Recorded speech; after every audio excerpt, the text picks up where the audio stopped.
Hello, my name is Dr. George Mochocki, and welcome to Introduction to Business. Today, I will explain the components that's required for your formal team feasibility research project. Remember the project? The feasibility is to make sure that your idea and your concept is solid, and now you're ready to open up. Where will I open up, or does it make sense to open up, or is the time and environment not acceptable to me after I did my research? So here's the components you're going to need. You're going to open up as a team. You're utilizing Blackboard course management system. I already set up the groups and the teams within there, so you have access to each team members. You could create a blog. You could use a wiki. So you could basically bring information in and share your files among other students within your team only. Okay, so open up a file, Microsoft Word. That's how I submit it to Blackboard, so I can make my comments. Everything else has to be a Microsoft Word document, DOC or DOCX. And right now, just open up the name of the team or the project or the business venture that you're opening up. You already identified that in the class, and put in 7 headers: executive summary, market analysis, marketing, advertising, operations, critical risk and problems, and recommendation statements. What this project will do is take all the 20 chapters that we've discussed, the accounting, the finance, the marketing, and for you to able to take this and come up with a tangible action plan, or what we will call in this course a feasibility research, before we actually jump in and open up the business or venture or sell the new product in line. And most businesses do that going forward. Does it make sense? Are there customers? Could we? How long will it be sustainable? Who are our competitors?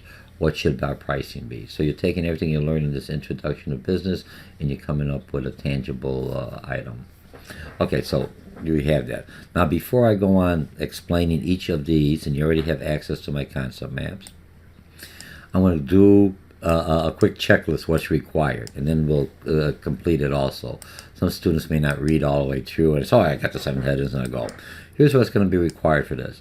You're going to have a minimum of 3,400 words as a team. 300 words per page, about 11, 12 pages. Is by a word count. You submit it. All 7 headers are identified by number of title. Remember, all these 7 headers that we've talked about, 1, 2, 3, 4, 5, 6, you'll have each individual 7 headers. You'll use vocabulary or concepts out of the word. 5 for each headers, must be in bold or underlined. Not that I will identify the key concepts. I want you to see that I'm using what I've learned from reading. Part of the whole thing of learning a new course or taking a course or introduction to business as a language, understanding the business language, is utilizing the terminology that we've read in the book, whether you're taking me from this introduction to business class and doing a feasibility study, or you're doing a paper for another class. You want the full point, you have to utilize the terminology you're using. It's the language of that demographic of individuals that you're trying to communicate to. So you are required to put in 35 business concepts of vocabulary. The book there's I think like 560, more than enough. Not in all one section, but for the whole paper, I'm looking for 35 vocabulary and concepts, about like 5 for each section. Very easy. Okay, and you bold them and underline so I can pick them up because I may miss them. All right. You will utilize APA citation, 6 outside sources, and remember, it does not have to be what you would call academic sources. If I'm opening up a George's hot dog stand, there's nobody writing an academic paper on hot dog stand unless it has salmonella or something else in there. So you will look at who's my competitors, maybe Portillo's, and okay, what's their pricing? So that's be a source. And remember, in Microsoft Word, that I showed you in the classroom later on, you could do the APA. Let me just pause this. Let me bring something up in here so I can show you where we're at. I'm in Microsoft Word, and while I'm in here, so you understand where to do it for the APA. You go under References, And you see where I'm at here in references. It says APA. Now, in business, you're using American Psychological Association, because the important thing in business is we need, when you cite your sources, the sources has to be within the last 5 years, the latest. You could do a little bit later if you're doing a little bit of history, but mostly in business, I need to have the most current information to make my recommendation. So if I'm looking at a demographic for an area that I'm doing research in, I don't want to see what the demographic was 20 years ago. I want to know, what's the demographic today? Is it Polish people? Is it Hispanic? Is it African American? Is it Chinese? Is it whatever is the predominant population, or is that the population that my target market is trying to reach? Am I in the right area to open up my store so I could have that customer base, and then I will be presenting, and my marketing campaign, integrated marketing that we're going to talk about, will be focusing on that. So how do I get my, those are just for the sources. So I could set this, and look, you could set in here, you could add Chicago. So look at APA 6 sets, and now I have a citation. So I'm going to go into insert a citation, right? So I'm going to go insert a citation, a new source, and here. Now here's, it makes it easy. Remember, using Microsoft Word document. If you're at, you say, hey, I got a Mac user, I don't have that. The college has Office 365 that's available to the school. Look at their website, look at their apps, click it on there. As long as you're a student at the college and utilize your email address, you could download the software, and they check it every so often to make sure you're still a current student at the college, but you have full access to Microsoft Office. That's PowerPoint, Microsoft Word, Excel, and other things. Just as a side note. Okay, so I'm going to go in here. Now, where did you get the information? Was it from a book? Or was it from a journal? Was it an article? Was it a conference? Was it a report? Did you find it on a website? So if I go on a website, here's everything I need. I have to put all this information. If I find it, let's say I did an interview with another hot dog stand or another business similar. So I did an interview, and I use this one. So here's the interviewer. You're going to go, this one was Dr. George, right? You just put, look, makes it easy. What's the title? You know what I mean? And you could go boss. I'm just making this up, okay? And then interviewees is a me, talk about, and here's what's the important part. I just want to show you. So here's the year. So it's 2016, and you can do whatever month you want. And this one here, I think it was March, and it happens to be St. Pat's Day. I'm a Polish. I should be wearing green. I apologize. I got green in my pocket. I'm a business person. It's the dollars. Just kidding. All right, so I have this, and then I'm just going to go okay.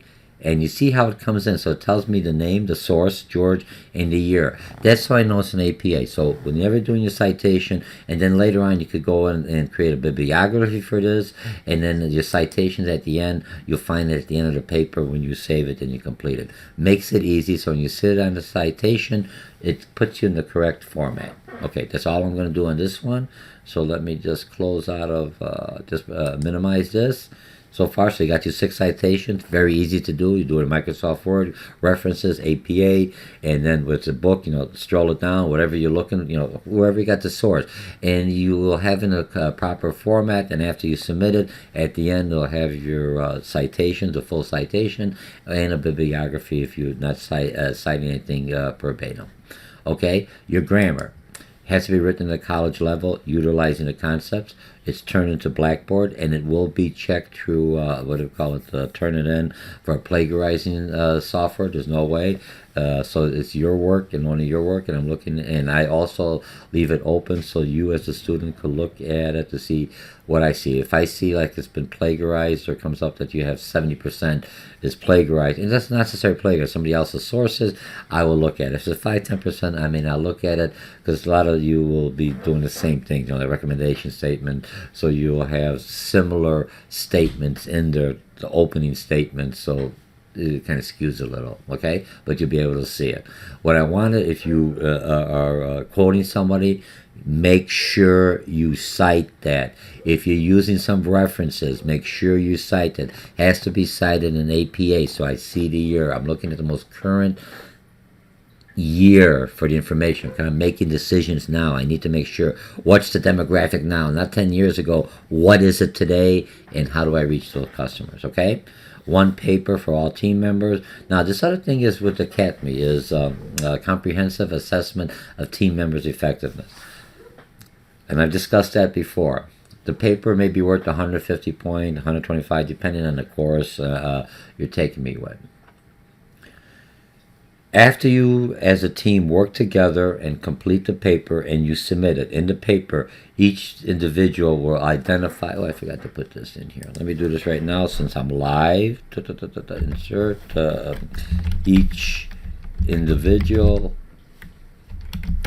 will identify the area she has worked on. Okay? That makes sense? That's part of your check mark here. I'll put it up in here. So if I worked in the, if I, George, did recommendation statement, executive summary, I'll say recommendation statement, executive summary, my name's on there. If George and Sally worked with me together, both of our names are on there. If I don't see anybody's names on there, then everyone gets the same grade. Everyone, I want identification. Remember, some people will do more work than others. Identify who did the work, and I'll be able to see what your overall grade is. Okay, so we've got this. Let me just push this back in here. Just updated that a little. Move this over here. As you know, I'm always live on this, so we've done this thing live. Okay, now the CATME. So let's say the paper is worth 150 points.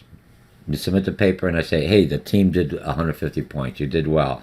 Now the peer evaluation is an appraisal that you'll get, and you get a print out what your team members state about. Without their name, it's anonymous. It'll just say, George, you rated yourself that you did this much work, and your team members rated you here, and it comes up with a percentage of how much you contributed to it.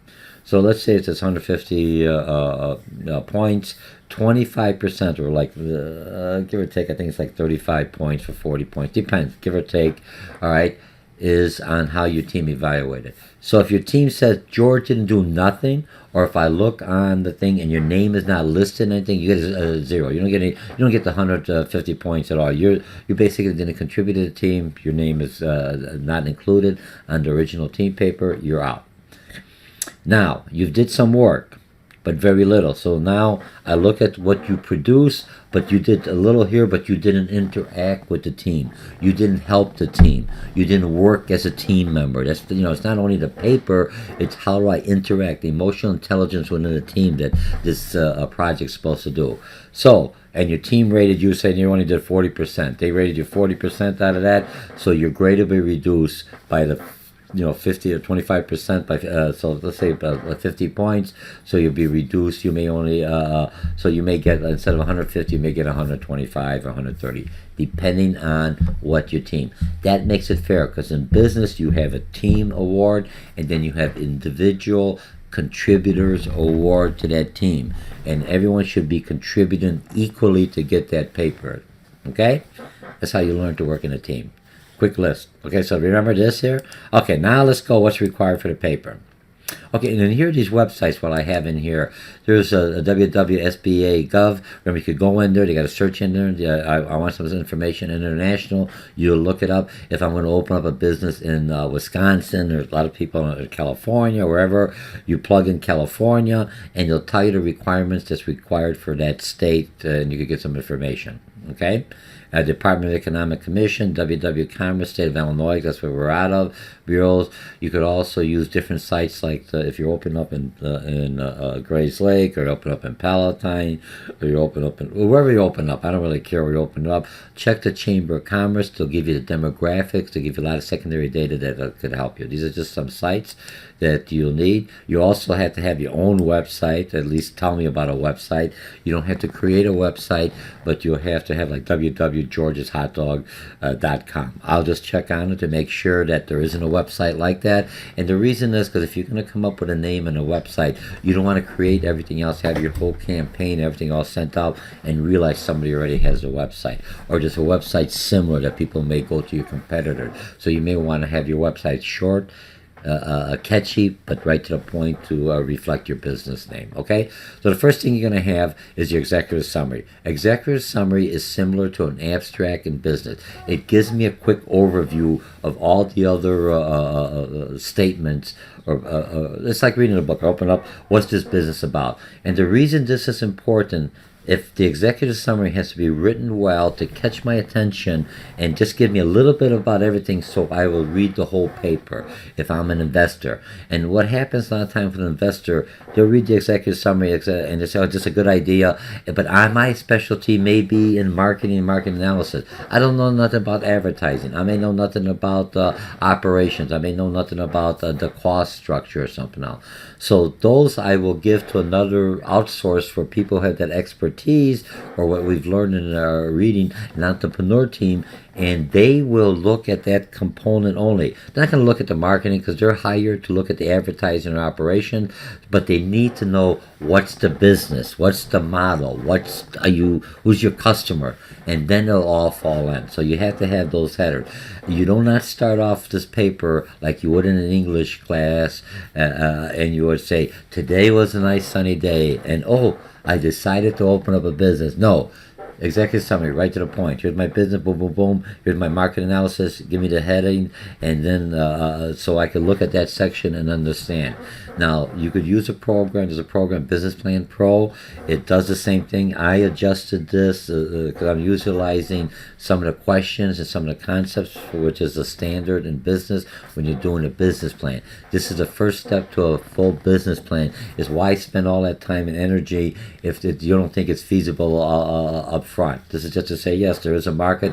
Now I will spend more time and energy and develop it more. So it's a start here for you. Okay?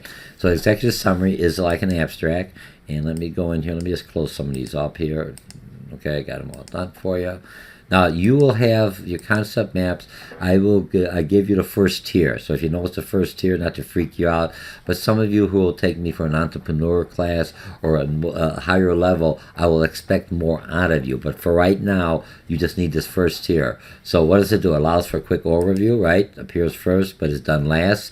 Prospective lenders, investors, new business. Tell me a little bit about what's the company. Tell the history. I like hot dogs, and I'm going to make my own hot dog, but you can't make a hot dog like I do. It's just a business. It doesn't make a difference. Hot dogs, look, hot dogs, that's small. Portillo's pretty large operation, does pretty good just on hot dogs is what brings people in. Okay?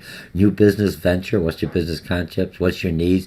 What distinguishes you from your competitors? Okay. What's your product and services? These are all like subtitles within this executive summary.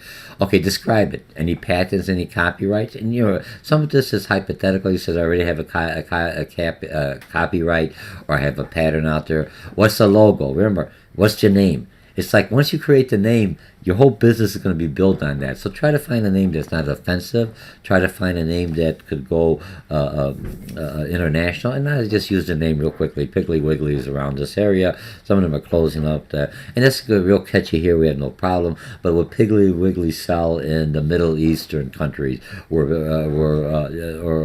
the Jewish community, where pigs are considered unclean animals. So they may not have that. So Piggly Wiggly may not go well there.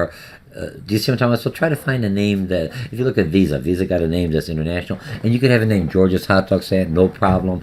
You got Kentucky Fried Chickens out there, but think of a name that's catchy, short, and something that will kind of identify your product, if you can, and then you can give a logo. Any future development, always any kind of research. Yes, we're up here, but future we might want to expand. That's what investors like to look at. What's my market potential? Just say, hey, I have a potential. Here's my target. Don't tell me everyone. Who are you going to spend? You got to get somebody in first before you get everyone. You got to pull them in a little, and then you get everyone. So who's your market? A website. So I'm going to have www.georgeshotdogstand.com. That's all you need. I'm talking about. If you're doing my PowerPoint presentation, you will just have the first. If you take me for marketing, you actually create a website. But in this course here, Introduction to Business, you will just have a picture of George's Hot Dog Stand. Because remember, most of the websites you're basically cutting and pasting in there, unless you're a programmer. But there's a lot of services out there that will help you create a website with their software as part of the service for utilizing their assistance. Okay, international, any kind of international. Okay, human relationship.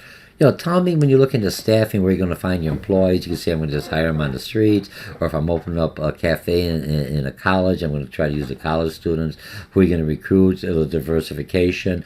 And I'm just looking, right now, I'm not looking for everyone. In a real business plan, you'll have every different job title in there. Right now, I'm just George's hot dog stand, or open up a hot dog stand, open a cafe. What is the most critical individual in that operation that you have to have a job description and job specification? I'm just only looking for one at this stage in this course here. So if I'm opening a restaurant, do I need a manager? Yes. Do I need a hostess? Yeah. But if I don't have a chef or a cook, whatever it is, I can't run the restaurant. So that's where I'm going to do one job description. Here's my critical key person. If I'm an investor or a financial planner, then that person should be a CPA or somebody who has or finance background or someone who has experience in securities or help you to invest. That's going to be your job description and job specification. Okay?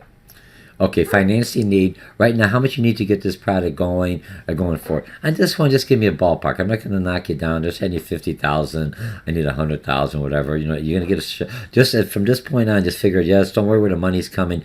This is what I'm going to need, but I just want to see if it's going to make sure. So I got to just to say someone's going to back you.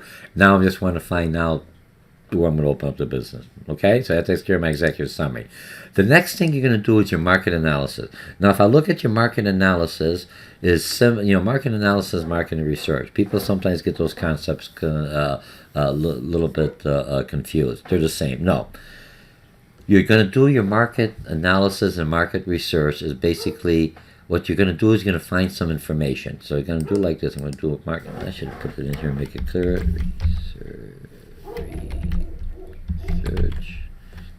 Research/analysis. Okay? See, I'm clearing it up as it is. So what are you going to do with your search? You're going to find out first, identify who is your customer, target market, who you think is going to buy your product. And a lot of times you're doing a venture, something that you are a customer, or you kind of have an idea how you get to your product, so you have some idea. Target market demographic. What's your niche? How will I identify? Is it going to be business to business or business to consumer? How can I plan to turn the idea to service? Right, that's your whole thing. I said, okay, I think I can make some. Can I make a who's my customers? Who? Don't say everyone. Identify a certain niche because that's where you're going to bring them in. You got to start. Who's the majority of customers going to come in a hot dog stand? They're not going to be health conscious people. They're going to be either construction workers or someone's going to be real quick that love hot dogs, or people with kids that still love hot dogs. So those are my two markets that I'm going to do right now. Eventually, everyone likes hot dogs, but there's a market that's going to come into my shop, depending on the demographics and what I find out through my research. Can I make a profit? Yes, I can make a profit. How much? I say, maybe 2% on my investment. Don't say a lot of money. What the heck's a lot of money? Give me some kind of a dollar amount or some kind of percentage towards sale is usually what you would be looking for. Research, who's your market potential? What are their tastes? Okay. Why will they buy? Maybe it's a price, right? You're looking at, is a price, hot dogs are maybe just because more of the stuff you put on there. Look at coffee. If I look at going to Dunkin', why do I go to Dunkin' Donuts versus Starbucks? They're both coffee. They're both good brands, good names, but one gives me more customization, more options at Starbucks at a higher price than Dunkin' Donuts does. But if I just like coffee with a little latte, French vanilla, what's the difference? Why should I spend that money there? They both taste the same, unless the taste or the difference. Or if I look at a Starbucks, they make sure that they're environmentally safe to the beans, and they give back to the community. They're very social responsible, so you're paying a little bit higher cost. Dunkin' Donuts may do that, but that's not their demographics. Their demographics is more to bring people in with their donuts and everything else. Okay? Try to say what the size of the market. Don't say big. It says there's about 20%. Or if I'm targeting women from 25 to 30, say in this geographic area where I'm opening up, or men 25 to 30, 40% are in that age group. That makes that have these preferences for hot dogs or whatever. Somehow you find out, and that's what your research is going to tell me. Who's your competitor? Tell me how many competition. If I'm going to open up in Grays Lake, or I'm going to decide to go in Palatine, what's the difference? If there's more hot dog stands in one area, hey, so many people are going to come in that area for a hot dog stand, so I may open up another area that may not have as many hot dog stands. It's still a restaurant, but it has the population and the demographics I'm looking for. What will bring customers in? Is it going to be the price? Is it going to be something unique? Is it going to be the atmosphere? That's what brings people in. Portillo's it's still a Vienna hot dog, but you got the nice atmosphere. You have other things. It's more of a upscale hot dog stand. Okay, can you afford or even want my product? That's what your research is going to do. If I'm pricing too high, if I'm selling Mercedes-Benz, I may not want to go to North Chicago and that's around Great Lake, or maybe someplace in around Wheeling where there's more of industrial, because I don't have the clientele in there. I'll be looking at Lake Barrington, or I'd be Inverness. I'd be looking at Lake Forest, right, or some of the Gurney, some of the areas where there's a higher potential of a higher income status that could buy my car, buy my product, because they're close to my shop where I'm going to plan to open up. Okay, now marketing. You're going to look at the 4 P's of marketing. Remember, price, promotion, product, price, and place. The 4 P's. I should have put them up in front. Well, let's go. How do you plan to reach your customers? Target market. How will I contact? Tell me social media. How are they going to get you? Okay, I have friends, or I have workers, or I buy a list of people on social media, or I use Google, or I use something else that I could go in there. I use YouTube that has something for businesses, that has some kind of advertising. That's how they support themselves. Okay, who are your competitors, and what share of the market? There's a lot of people there. It's very share. I could go in there if I want to, but I got to have my product look very different. Something about to bring customers from my competitors to try my product on. Promotions, persuasive selling, coupons, trade shows, giveaways. How do I generate awareness? It's all from promotions. Product, service, and warranty. Are you going to have any warranty? Lifetime warranty? What is it, and why is it different than the other ones? How problem is solved? What added value? Right? Remember, products are always looking at added value. I'm buying products that are similar products. One has more value, better warranty, better pricing, better color, better whatever. What's going to make your product? Those are things you have to talk. What are you going to price your product? And we have a whole chapter on pricing. Are you going to be lower than your competitors, higher than the competitors? Are you going to try your pricing and increase your market share? What's your competitor's price? Remember, if you have a competitor out there, why would I go to your price for higher? I would go if there's, when you do the strengths and weaknesses down there, we'll talk about there, if the quality is not good, so I'm willing to pay a higher price. Okay? But I don't want to pay too much higher. I'm a consumer. Campaign, your marketing campaign. When I look at your market, I'm going to put it in here. Okay? Let me put it in here. It'll be easier. What's your marketing campaign? Remember, your integrated marketing campaign is what's the message or the theme you're trying to promote? I'm a new hot dog stand. I'm a vegetarian hot dog stand. I'm a healthy hot dog, or I'm a turkey hot dogs only, or I'm a chicken only hot dog stand. I'm a fish hot dog. Hey, fish hot dog. I just came up with something new. Will it sell? Packaging a hot dog, healthier, everything else like a hot dog, but it's a fish. So you could say, hey, now you got a fish. You got a salmon hot dog. Could it happen? I'm an idea. I'm a business person.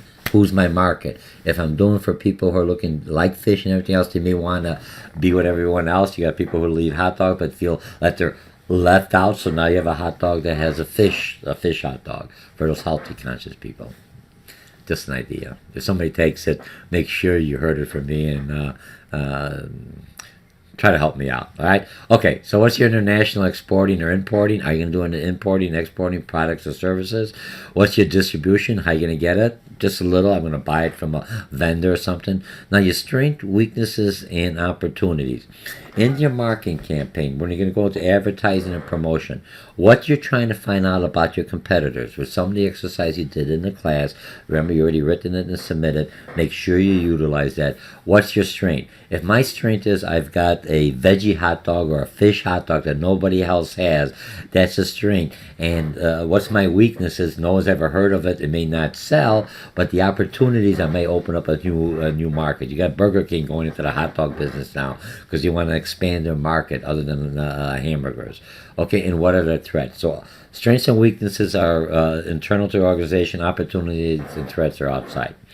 My strength should be able to overcome my competitors' weaknesses, if it's a price or whatever it is, all right? So that's what's going to bring competitors from other hot dog stands, customers from my competitors into mine. It could be my pricing, it could be my atmosphere, it could be because my promotion, buy one hot dog, get one free, or get two free, whatever. They have to come into the establishment first. That's what they're marketing. So what's my idea? What's my theme? How do I bring them in? Once I bring them in and they taste my good or use my services, hopefully they're going to come back. But if I get them in, I could get some data, I could get a listing, then I could sell back to them. Okay? Okay, so that's my marketing. I'm all closed up on that. And remember, so your next header will be advertising. Now, when I look at advertising, here's a media selection.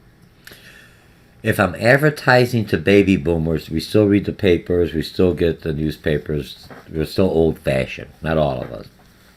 If I'm advertising to Generation Y and Generation X, millennials, they basically do not read the paper. They're either on social media, they're on Twitter, they're on Instagram, they're on different social media. So my media selection, because I identified earlier in my research, this is the demographics I'm targeting. My media selection should reflect that. That tells me I understand my customers, how I'm going to reach them. If I put in a paper, well, none of them are coming in there. They don't read the paper. You have to understand your customer. That's what your research did, okay? You could use billboards. Where you put billboards, I'm trying to do inexpensive. Direct mail. I know where they're at. I just bombard that suburb or the zip code. So tell me, I'm going to use direct mail. Which suburb? This is kind of a detail. That means you did some research. Don't be general, just give me here. That's just you thinking out loud. Now in this feasibility, you have to actually do the research, and you're going to say, here's the suburb I'm going to do. Here's the zip codes I'm going to open up in Chicago. I'm using the zip codes. I'm opening my hot dog. And here's the suburbs around here where I think people come in there, okay? Billboards, you usually put billboards where there's traffic jams, congestion, because when you're driving, you listen to your music, and you're not texting, but if even you're a passenger, you're all doing iPhones and everything else, all right? So when do you do it? When you're stuck at a train, when you're stuck in traffic. If you notice going to Chicago in the morning, all the houses, there's billboards all over on the rooftops, that's when you stop and say, oh, it's traffic, and you start looking around.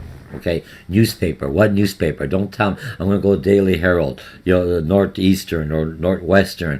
Or I'm going to use the Chicago Tribune or whatever, the suburb or the local paper. I'm going to use the college papers. Okay.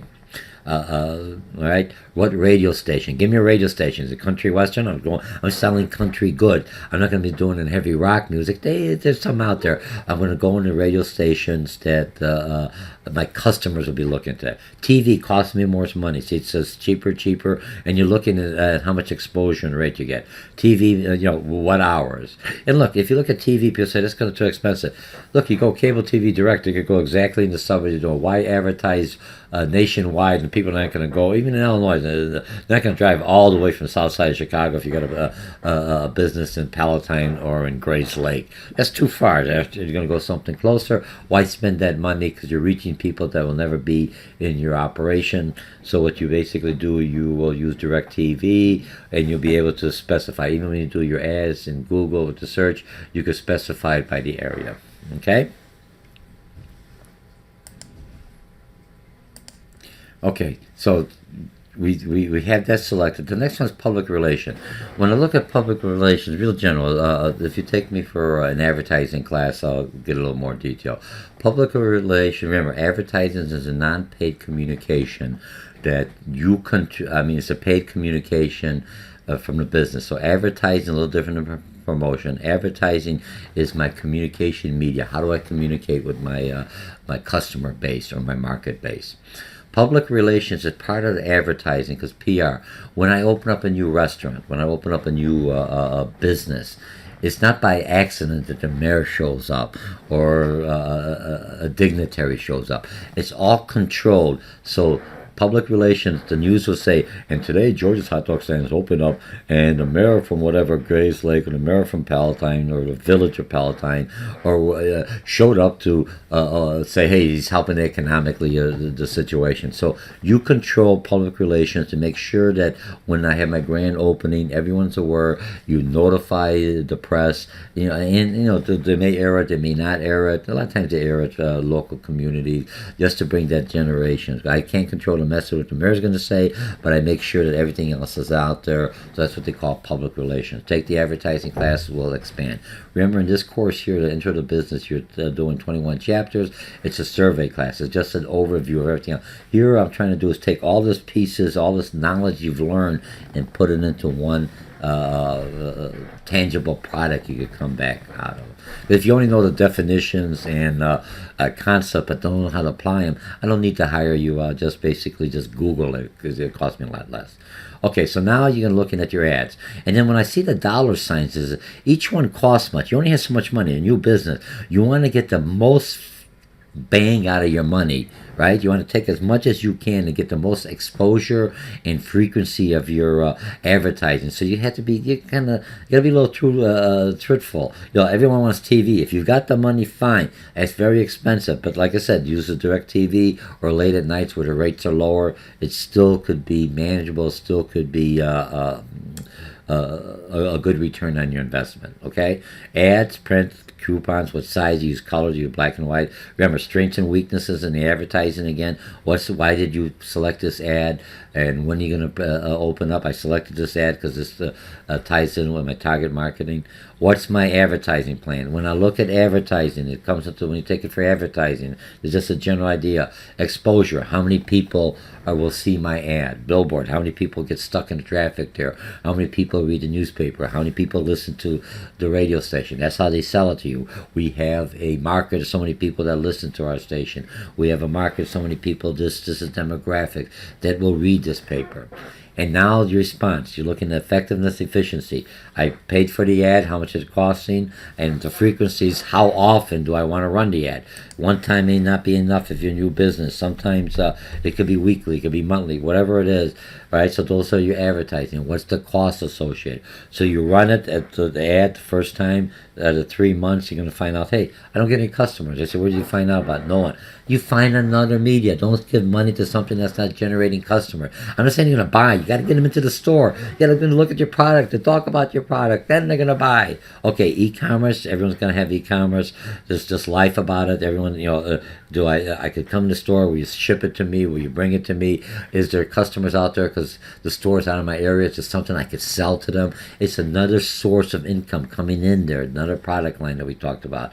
What's your promotional mix? And promotional mix, you're going, is it my, what's my advertising? I got radio, I got news media, I got direct mail, I got somebody out there waving, looking like a big hot dog. What is your promotional mix? Is it going to be an international exporting, importing? You may be selling something overseas, and some students in my class are from overseas. They may be from Egypt, they may be from Iran. I got a couple. We got from Saudi Arabia. I got from Japan.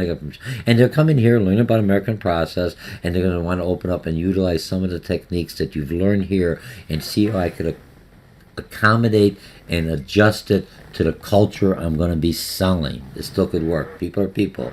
Good deal, good price, good quality. You can sell your product, but how do I promote? How do I set up my shop, my atmosphere? Okay? So that takes care of advertising. We're on 4.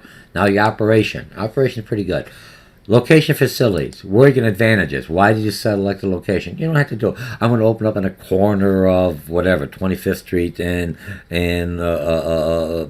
Martin Luther Drive, or I'm going to open up on Roselle and what do you call it, Algonquin Road or whatever. Why did you pick it up? I'm going to pick up on this corner. Here's I saw it's a strip mall, it's a shopping mall, it's a Woodfield Mall, it's Gurney Mills Mall, whatever. Here I'm close by. Here's why I selected the location. What's the physical space? And give me a general idea. Do I need a big building, a lot of building? I'm going to lease a building. You just give me general information. You don't. Most businesses starting off are not buying unless they're with the building, unless they have the capital.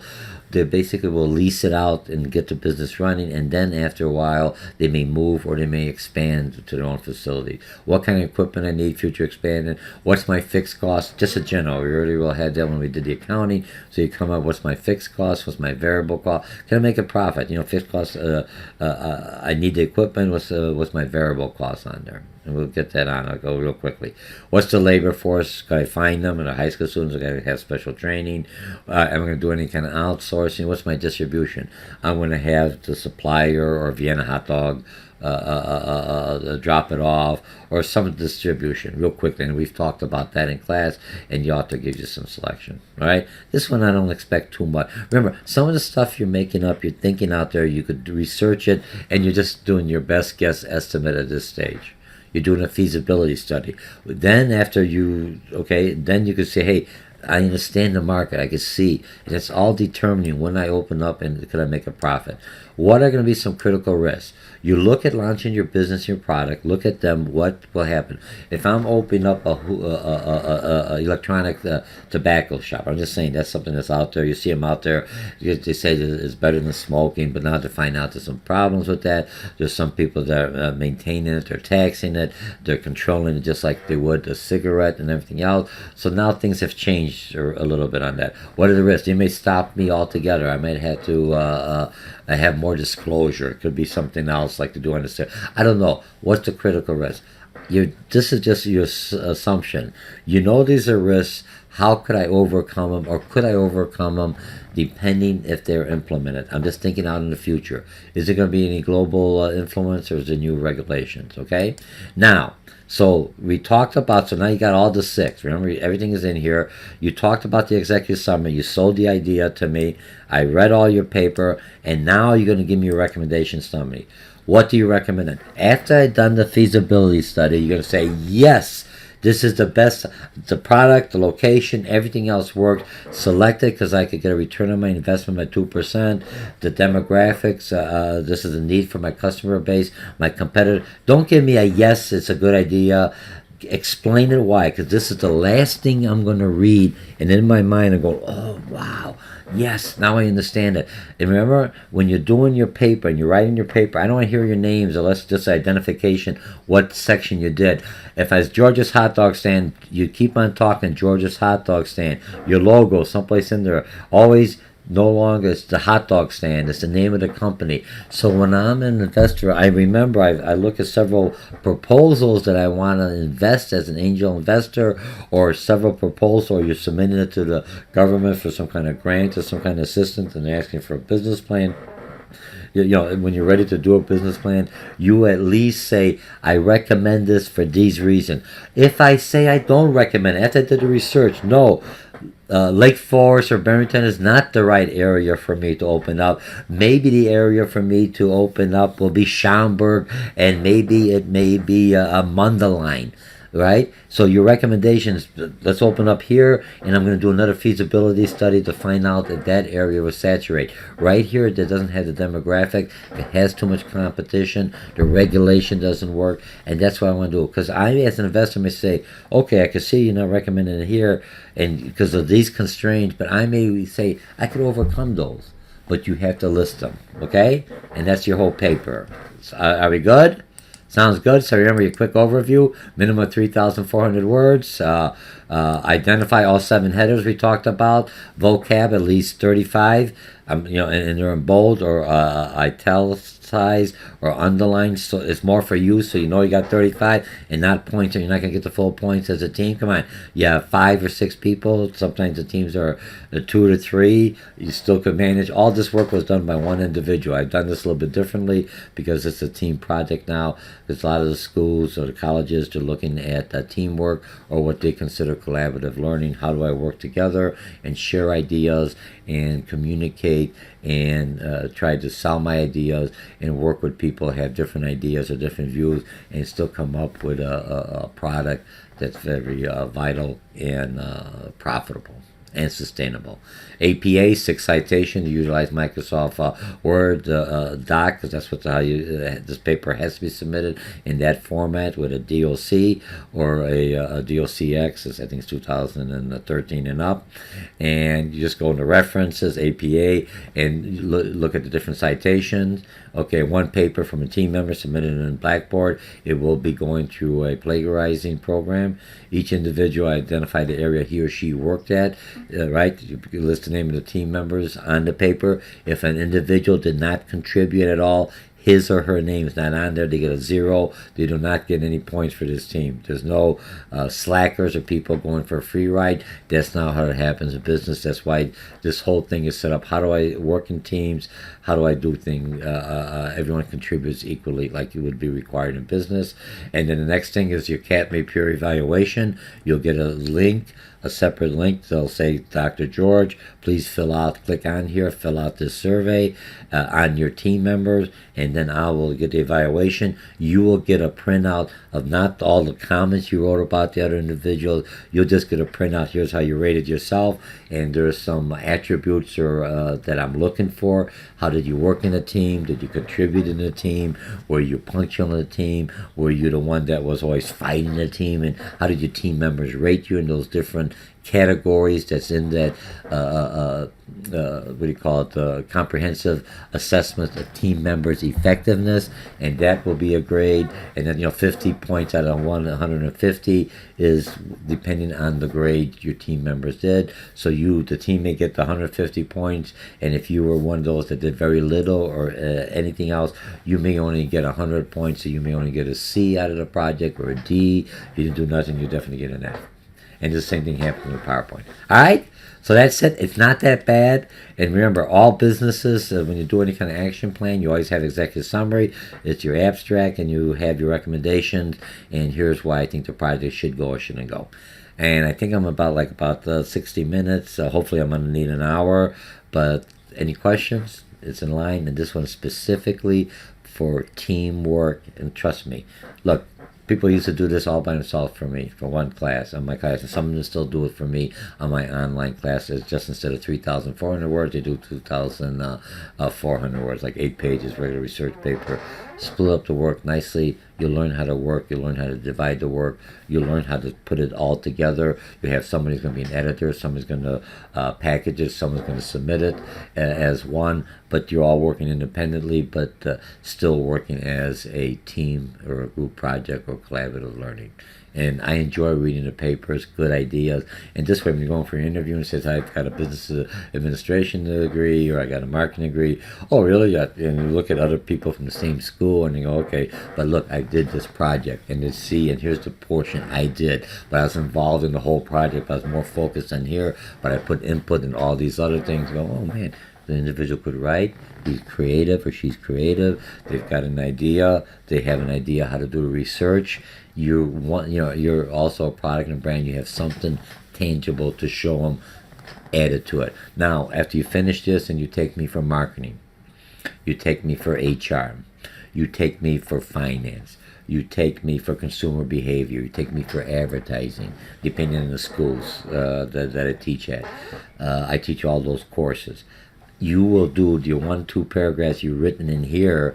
You will take it out marketing. You'll do another 10 or 11 pages and actually expand just on the marketing concept. You'll take me for advertising. You'll do an full advertising plan. All this here that you're doing here is a feasibility plan. The first step to see, does it make sense? Or which area should I look at first before I actually launch the product, so I'm successful and don't lose my money, and I know my customer base. And that's how I know. Once you identify who your market is, all this makes sense. Because if you're telling me, remember that everything makes sense. So you tell me executive summary. I'm going for baby boomers. I expect your marketing and your advertising to be strictly to that group. Eventually, you could get other markets. After business grows, now I want to get Generation Y. I want to get Generation X. Then I expand into that market. I start all over the process, but now I'm already settled. I got a good target market. I'm trying to find another niche to expand my product with some modification, or I bring in another product or service. All right? So my name is Dr. George Mochocki, and I enjoy reading this. This is a good exercise. It's a tangible. It gives you something solid. So now you know what's expected, what I'm looking for. Look at the overview there, quick checklist. Make sure you give me 7 headers, add on to it, gives you some information. Some of it may not pertain to you, but you about 80%, 90% of everything I have in here, you should be able to have in your paper in condensed viewpoint. All right? So I'll be waiting to read your paper and see your presentations in your PowerPoint or in the classroom, or if you're taking me online and you're doing a group project, you'll submit me at YouTube. Thank you very much. Bye. Oops, let me see how you turn this off.